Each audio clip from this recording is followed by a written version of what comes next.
Good evening. Welcome to Pittsburgh Baseball Now's NS9 Postgame Show.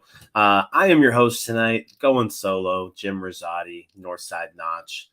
We get a lot of crap the last few days. Haven't been on. I've been sick. I had COVID, but I feel pretty good tonight. So I'm here by myself. We'll carry the show. But Pirates lose 1-0 against the Baltimore Orioles tonight. A lot of stuff happening, though, I think, for a 1-0 game that I want to discuss. I want to talk about the game, and then I also want to touch on what the Pirates are doing with one of their players in particular who pitched today for the Indianapolis Indians. I'd like to at least just kind of talk about that a little bit, but let's start with the Pirates game. So they start their road trip. I think this is like a 10-game road trip they're about to be on. They're about to be on the road for a while. But against the Orioles, who have been hot. Orioles win today to go to 55-51 on the season. An absolutely incredible turnaround to their season that they're in the midst of. Orioles, excellent pitching performance from Dean Kramer / pathetic offensive performance from the Pirates, probably a mixture of the two. But the Pirates, Mitch Keller on the mound tonight. And man, I talked about this all game long on Twitter, but Mitch Keller gets strapped with the loss. He goes 6 innings, gives up 1 run. His ERA down to 4.21 on the season. He's made 12 starts since rejoining the rotation after his brief little bullpen stint in May. And I want to try to find where his ERA is in those 12 starts, but I know I had it here. 3.16. So 3.16 ERA now in his 12 starts since rejoining the rotation. And tonight, he looked really good, but at the same time, like he was kind of letting people on base, or a few times he got into trouble. But every time that he gave up base runners, every time it looked like the Orioles were getting something going, he would just hunker down and he would get out of the inning. He started the game by giving up a base hit to lead off the first 4 innings. In all 4 of those innings, he gave up no runs. So just an overall, another really, really good start from Mitch Keller. Like I said, I can't get enough. It's hard for me to explain just like how pleased I am with his development. I know some folks like DiNardo, Tyler, I don't think they want to give Oscar Marine like any credit for this, but I mean, I don't know, man. Like, something clicked in May for him ever since he started throwing that sinker. I don't care if it came from Clay Holmes. I don't care who it came from. But like ever since that pitch entered his repertoire, he's been a completely different guy. The stuff looks great. His command tonight was excellent. He only walked 1 batter in his 6 innings. He wasn't getting really the swing and miss stuff tonight that he's used to, but a lot of weak contact, a lot of double plays. He induced 2 double plays. Probably should have been 3, but Brian Hayes made a rare error that probably would have been a double play. So just an overall unbelievable turnaround from Mitch Keller that I don't think anyone was really expecting. Like, if you would have told anyone beginning of May that Mitch Keller is going to I mean, dude's on pace to probably finish the year with an ERA under 4. I mean, the ERA just keeps going down and down and down and down every single start. It's down to 4.21 now on the season. And with the way he's pitching, I wouldn't be surprised if that just continues to go down. We're looking at a guy who I think we wrote him off as like, this guy's probably not who we thought he was, probably not a pitcher of the future. And he just keeps performing. Like I said, just night and day difference between his confidence, his mentality, the way he's attacking hitters. Just overall, another excellent performance from Mitch Keller. Let me know your thoughts in the comments, if you're watching. But yeah, I mean, Keller, like I said, I almost am running out of words to describe how happy I am with his turnaround. Because when it comes to this rebuild that the Pirates are doing, it doesn't work without Mitch Keller. Like, you look at the pitching prospects in this system, and you're hoping that, Roansy Contreras, who we'll talk about, Roansy, you're kind of expecting to anchor that rotation, and you're hoping that, Priester and Burrows can be something. But then, like, at the major league level, Zach Thompson, probably not a part of your future. J.T. Brubaker, probably a part of it, but a number 5 starter, right? But you needed another guy, and Keller looks like he's been that other guy. So, yeah, I agree. He's been great. Like I said, really excited to just kind of see Keller the rest of the year, see if he can keep this up. He's already reached a career high for innings. I believe this was the first year he ever eclipsed. Okay, so last year was 100.2 innings. He's now at 107 innings on the season. He did throw some AAA innings last year, so he's not quite to where he was for last year's total. But yeah, I mean, I just absolutely love what I'm seeing out of him.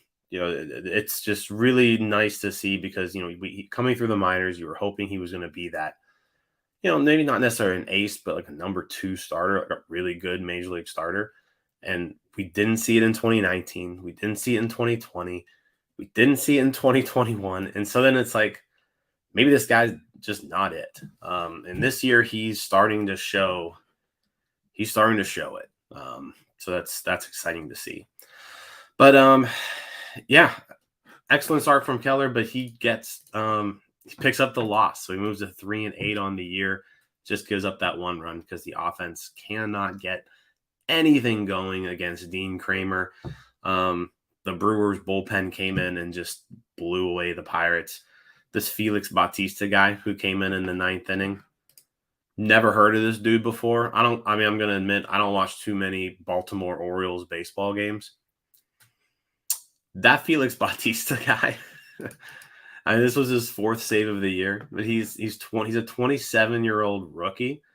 He was coming in pumping 102, throwing splitters 90, 91. And the pitch that he threw to Cruz to strike him out was just nasty. I mean, it was an unhittable pitch. You throw 102, and then all of a sudden, you get hit with a 90-mile-an-hour splitter. You just can't hit it. It's impossible. But yeah, he looked really, really good. Let's see. Let's kind of get to some of these. We got a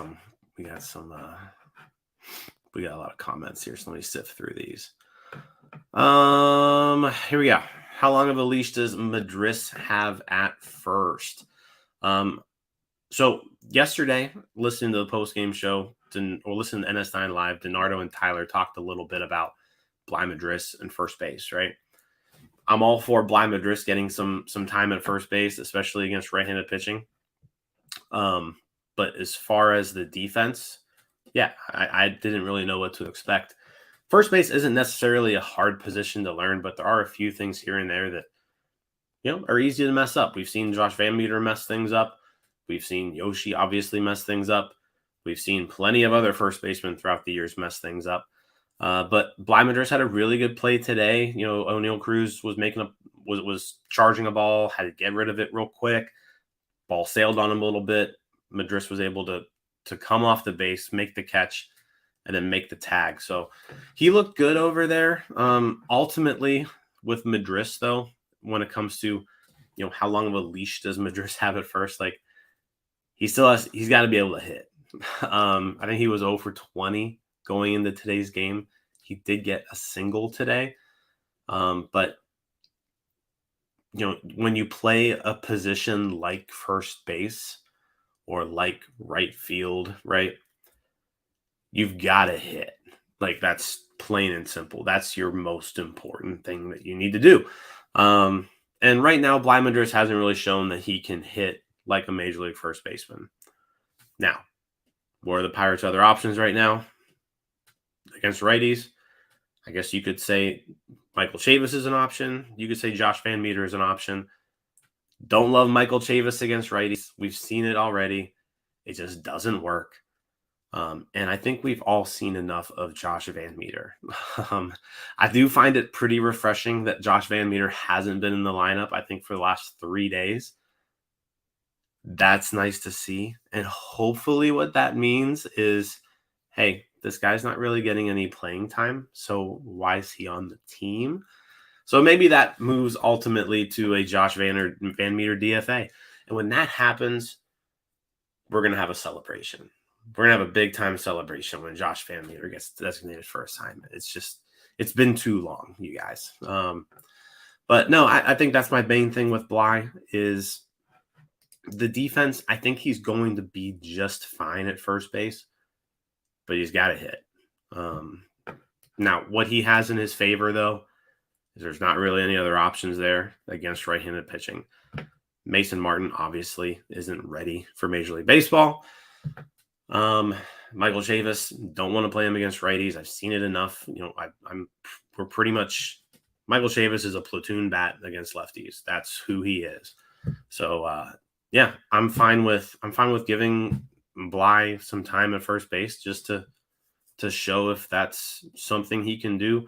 I don't really have a whole lot of long-term faith in the guy, but I'd rather see him there over Josh Van Meter. So hope that kind of answers your question. Gamble also does have some first base experience, like you mentioned. He has 11 total innings of first base in his career. Yeah, I mean, that's another option there where he could play first base, maybe.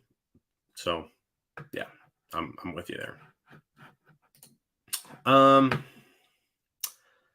Yeah, let's talk about Newman a little bit. I will say this. I think Kevin Newman is a really good defensive second baseman. We saw him make a nice double play tonight. Offensively, he seems to be a little bit closer to who he was in 2019. He's not quite to that level yet, but he's clearly a more potent offensive player than he was last year and in 2020. And like I said, the thing that I like about Kevin Newman right now, listen, don't get me wrong. I'm not saying Kevin Newman's good by any means, but he is a Major League Baseball player. He's actually a major leaguer, and this team doesn't really have a lot of those. You look in the corner outfield spots, you look at first base, and these guys are probably not major leaguers. Whereas Kevin Newman he's somebody that you can count on. He doesn't strike out a lot. He gets on base at a semi-decent clip. He's, 324 on base percentage, which, nowadays in baseball is pretty much average. Batting average is almost at 280. Yeah. So, I mean, I don't have anything bad to say about Kevin Newman right now. He has been refreshing in that he's been at least a competent, consistent bat / fielder that's done pretty well. So yeah, I'm pretty pleased with Kevin Newman. Now, I don't think Kevin Newman is a part of this team's future, but right now he definitely makes games more watchable as opposed to if he were not in there. So But yeah, no, he's looked good. Couple other things I want to talk about today. Let's said the offense did not look good at all.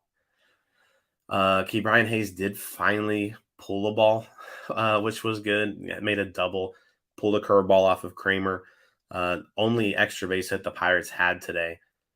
So hopefully, I said that's just something that we need to see more of from Hayes is catching balls in front of the plate, driving balls with authority.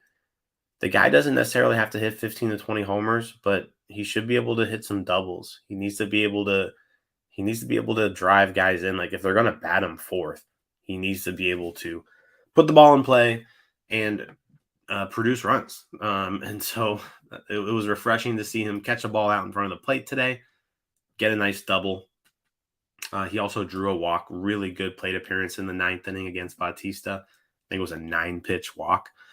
So kept things going. Not a bad game from Hayes. Like I said, he made the error, but he did make a couple decent plays in the field that we're used to him making. But hopefully, like I said, the approach at the plate just needs to stop letting balls travel so far into his stance because he's just not driving balls with authority in any way. So it was nice and refreshing to see him turn that curveball around for a double today. But other than that, not much to say for the offense today. Again, that was the only extra base hit. Nobody had more than one single hit today. Pretty poor performance all around. They just didn't have many chances today. I mean, they had 6 at bats with runners in scoring position. Didn't get anything done there. And like I said, I'm not going to say it was all the Pirates offense's fault. Baltimore's pitching looked really good today. Like it was like comparing it to that Milwaukee series. I feel like especially the Baltimore bullpen, the 2 guys they threw out there were very good. And Dean Kramer, the stuff, doesn't look as dominant as say a Corbin Burns or a Brandon Woodruff would, but the dude threw a ton of strikes, had a lot of movement on his cutter, and just he pounded the zone. He attacked hitters, and the Pirates weren't able to get the barrel to the ball.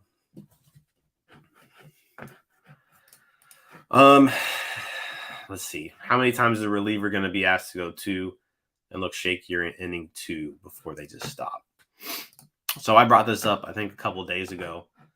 But I tweeted out, what is the obsession that Derek Shelton has with consistently trying to get more than 1 inning out of his relievers? And there's like certain guys that you can do that with. Like I think, earlier in the year we saw like Dylan Peters being a guy that you do that with. Will Crow was a guy that you did that with. But like I feel like every single game he's trying to get multiple innings out of these middle relievers, and it's not working, right? So today, Banuelos was kind of the victim of that.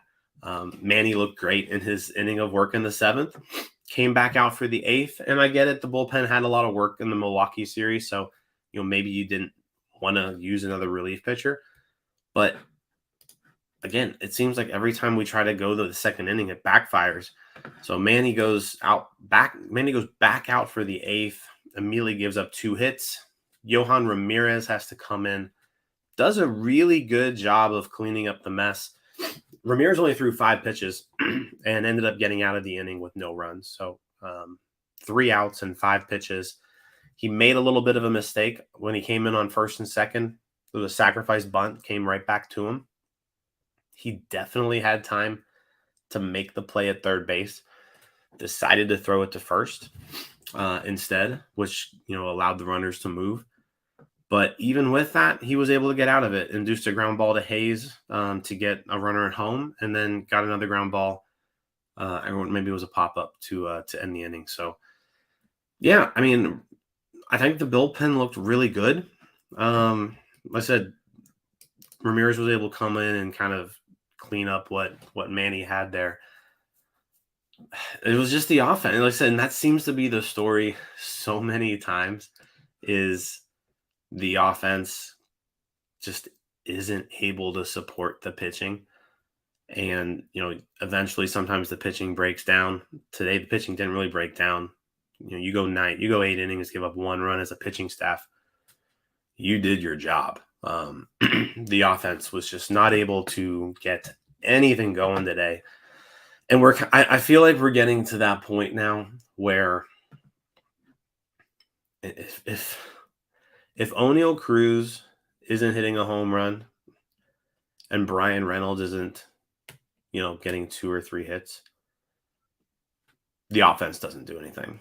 Like those are the only 2 ways that the Pirates are scoring lately, are O'Neal Cruz home runs and Brian Reynolds. Like there's really no one else who is producing offense. So yeah, just not the lineup isn't deep enough to sustain any real offense if those 2 guys aren't doing it, because they're it right now. And today you saw Brian Reynolds get a base hit, but not enough. Like if this team's going to score runs, those 2 guys need to be producing. And on the days that they aren't, the offense doesn't produce. Plain and simple. Another thing to just touch on, there was some action in that 8th inning that Johan Ramirez came in. Derek Shelton got tossed. I think it was only the 2nd time Shelton's gotten tossed, maybe in his career, 2nd or 3rd time. It doesn't happen very often, but earlier in the game, in a big spot, right after the Hayes double, O'Neal Cruz got called out on strikes. Was rolled that he swung on a check swing. Weird thing about this game, there were only 3 umpires instead of the normal 4, which meant no umpire on the third baseline. So no umpire to get a good view of that lefty check swing. So Cruz checks his swing. It gets appealed. The umpire standing at second base makes the call to ring up Cruz. Big spot. Again, runner in scoring position. It was a 50-50 call, right? Like looking at the replay, if there would have been a guy at third base who called him out, like you would have been like, okay, I get why he did that. If he would have called it no swing, you could also justify it. Like it was a 50-50 call. But he gets rung up. Sheldon's not very happy about it because obviously the dude's standing behind second base instead of in the normal third base spot. But then in the 8th inning, the same thing happens, but flipped. Brett Phillips hitting, checks his swing. Again, 50-50. Looking at the replay, like I think you could go either way. Second base ump says no swing. So Shelton, obviously upset about it.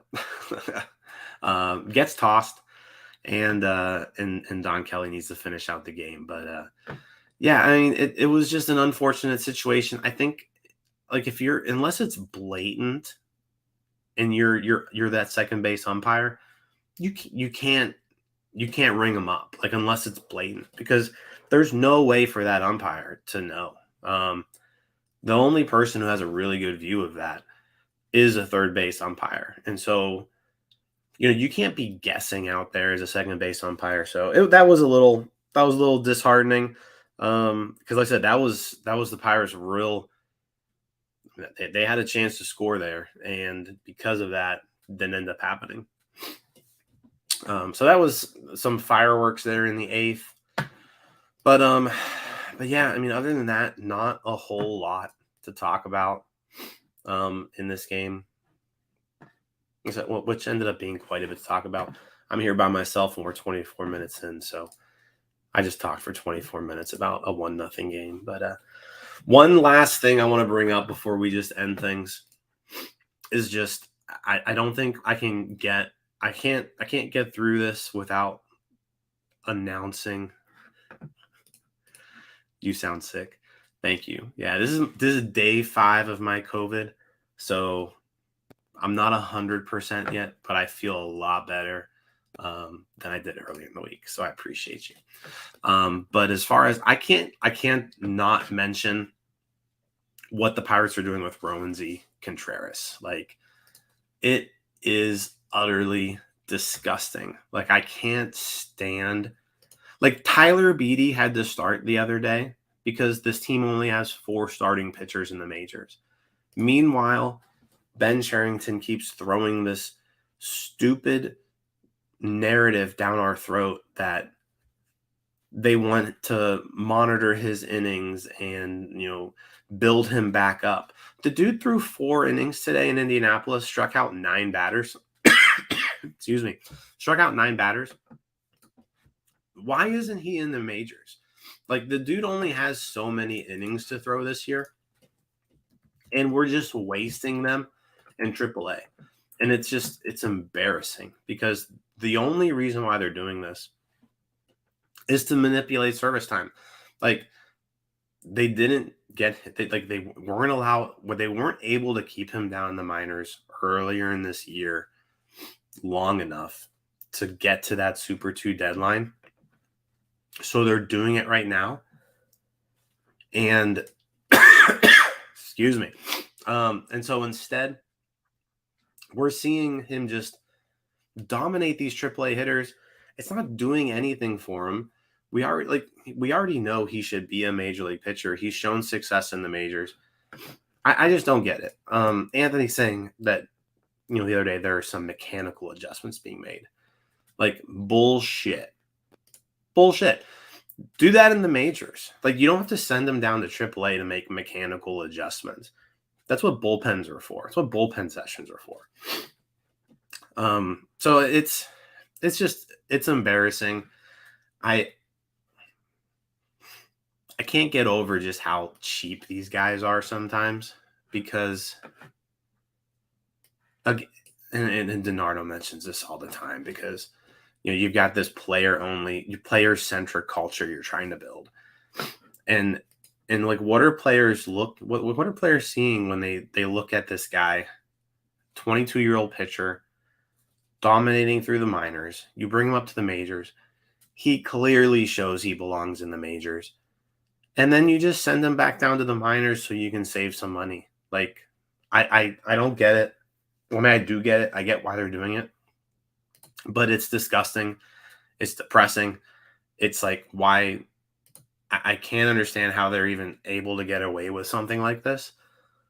Like, this is like, you're entering like grievance territory at this point, in my opinion, where, like, if Contreras really, really wanted to, he could file a grievance, I think. And, like, he would be justified to do it. So I just wanted to address that real quick. I'm starting to lose my voice, so it's been 28 minutes talking by myself. Real quick, recap the game. Orioles win 1-0 against the Pirates. Dean Kramer with the win. Mitch Keller tagged with the unfortunate loss. Tomorrow, afternoon game tomorrow. 5:05 game. Excuse me. JT Brubaker on the mound against Austin Voth. Voth? I don't know how you pronounce it. But Brubaker is going to be looking to bounce back. So it was looking really, really good, especially there in July. Had a really rough outing last time out against the Phillies. So definitely going to be paying attention to Brubaker there, see if he can bounce back from that, because he was looking really good for a pretty decent stretch there until that last outing. So hopefully Brubaker can bounce back. Hopefully the Pirates bats can wake up. So, but other than that, that is it from me. Again, thank you guys for listening to NS9 Postgame Show. We will be back tomorrow after the game, and we'll talk to you guys later. See you guys.